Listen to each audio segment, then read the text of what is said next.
Cette capsule vous est présentée par le Fonds d'emprunt des Laurentides, un organisme sans but lucratif qui vous offre de la formation et de l'accompagnement entrepreneurial, en plus d'offrir du microcrédit. Venez rencontrer notre équipe dynamique pour un service personnalisé. Bonjour et bienvenue aux capsules du Fonds d'emprunt des Laurentides. Cette semaine, nous allons parler du travailleur autonome. Quand on décide de démarrer une entreprise, une des questions les plus importantes à se poser, c'est de savoir quel type d'entreprise vous voulez démarrer. Et de prendre le choix de devenir travailleur autonome, c'est un des choix possibles. Alors aujourd'hui, on va en parler, mais avant tout, je vais vous décrire c'est quoi un travailleur autonome. Un travailleur autonome, premièrement, c'est quelqu'un qui n'est pas salarié, ce qui veut dire qu'il va travailler à son propre compte, qui va avoir des contrats avec des entreprises, mais qui ne recevra pas de salaire fixe à toutes les semaines. Et c'est quelqu'un qui n'a pas non plus d'avantages sociaux et qui doit avoir sa propre assurance salaire pour être bien assuré. Par contre, cette personne-là va établir son propre horaire de travail et va déterminer l'endroit où elle va ou il va travailler. Ce qui est très intéressant pour le travailleur autonome, c'est que justement, il a une grande indépendance dans son travail. Donc, il doit fournir son matériel, bien sûr, mais il peut décider à quelle heure il va travailler, quand est-ce qu'il va le faire. Donc, c'est très, très bien au niveau de la conciliation travail-famille. J'ai quelques petits faits sur les travailleurs autonomes. Donc, on dit qu'au Canada, 14% de la population active du Canada sont des travailleurs autonomes, ce qui est très bien. Et sur ce 14%-là, le tiers sont des femmes. Alors, ce qui est très bien aussi parce qu'on voit que les femmes prennent de plus en plus de place dans le monde entrepreneurial.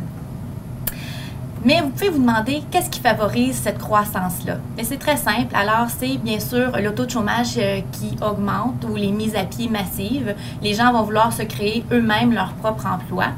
C'est aussi dû au fait que les entreprises vont de plus en plus engager des sous-traitants.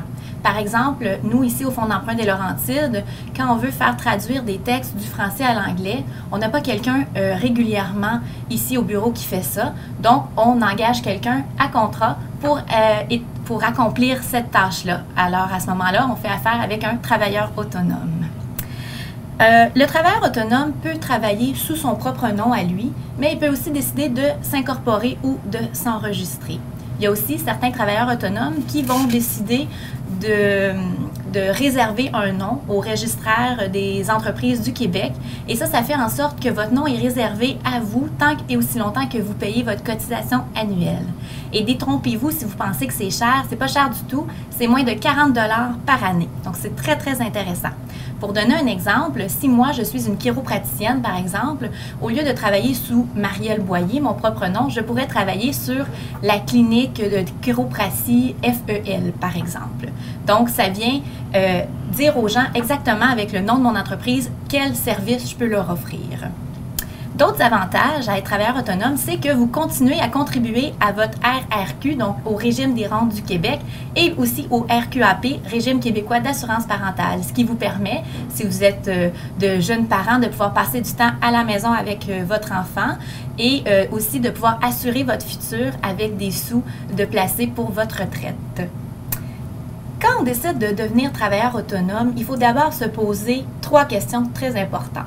La première question, vous devez savoir, est-ce que vous connaissez les bases de votre métier? Et pourquoi je vous demande ça? C'est très simple. Quand vous décidez de devenir travailleur autonome, vous devez être un expert dans votre domaine. Ce qui veut dire que vous devez connaître toutes les bases du métier et vous devez être prêt à avoir plusieurs surprises et pouvoir bien les régler.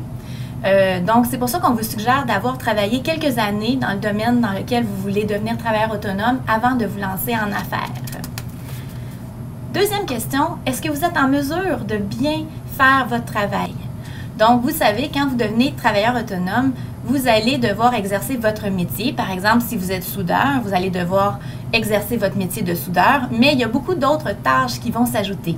Par exemple, vous devez gérer les finances de votre entreprise, le marketing, la recherche de clients, etc., même les plaintes des clients. Ce qui fait en sorte que vous devez devenir une personne multidisciplinaire. Alors, vous devez prendre ça aussi en compte dans votre choix de devenir travailleur autonome. La troisième question, et non la moindre, est-ce que vous avez vraiment envie de le faire ou est-ce que vous le faites pour les bonnes raisons? Pourquoi je vous parle de ça? En fait, c'est que la décision de devenir travailleur autonome, c'est très intéressant pour la conciliation travail-famille, par exemple, mais vous devez être conscient que ça prend énormément de temps et que ça fera aussi vous demander un investissement financier pour débuter votre projet. Alors, vous devrez vraiment être motivé et le faire pour les bonnes raisons. On se demande souvent c'est quoi la différence entre un travailleur autonome et un entrepreneur. Alors, c'est maintenant que je vais démystifier la chose. Premièrement, parlons du travailleur autonome. Le travailleur autonome va souvent travailler de chez lui. Il va aussi exercer le plus souvent, c'est des professions qu'on dit de service, que ce soit massothérapeute, que ce soit coach d'entreprise. Et l'argent n'est pas la priorité. Ses valeurs primaires, souvent, sont soit la conciliation travail-famille ou passer plus de temps à faire des activités personnelles. Ce qui veut dire que la personne va choisir son horaire en fonction de ses valeurs à elle et non en fonction de son client. Pour l'entrepreneur, c'est un peu différent. Alors, l'entrepreneur, lui, va travailler le plus souvent soit d'une clinique, d'un bureau où il aura une boutique. Donc, le client va se déplacer chez lui, à l'inverse du travailleur autonome qui, lui, se déplace chez les clients. De plus, pour l'entrepreneur, le but de grossir et de faire de plus en plus d'argent sera très important. Et l'entrepreneur va vouloir créer de l'emploi. Donc, se créer un emploi pour lui, mais aussi créer un emploi pour d'autres personnes. Je termine en vous donnant les clés du succès pour être en affaires. Et il y en a 5 qui sont très simples. Premièrement, vous devez prendre des risques. C'est très important. C'est comme ça que vous allez réussir, c'est en prenant des risques. Deuxièmement, vous devez avoir une vision à court et à long terme.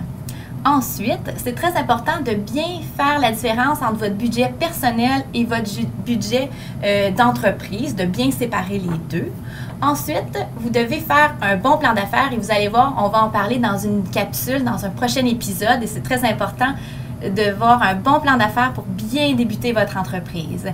Et enfin, vous devez être bien entouré. Quand je dis bien entouré, autant au niveau professionnel avec des mentors, des gens qui vont vous aider à démarrer et au niveau personnel, bien sûr, votre famille, votre conjointe doit être présent pour vous parce que ce sera une étape cruciale dans votre vie où vous allez devoir mettre beaucoup de temps et d'efforts. Sur ce, je vous souhaite une bonne journée et n'hésitez pas à consulter notre site Internet ou encore notre page Facebook pour avoir de plus amples informations sur le fonds d'emprunt des Laurentides. Cette capsule vous a été présentée par le Fonds d'emprunt des Laurentides qui vous invite à visiter son site Internet au www.flaurentide.org ainsi que sa page Facebook pour faire un pas vers l'entrepreneuriat. 450-562-3553 et sans frais 1-888-782-3553.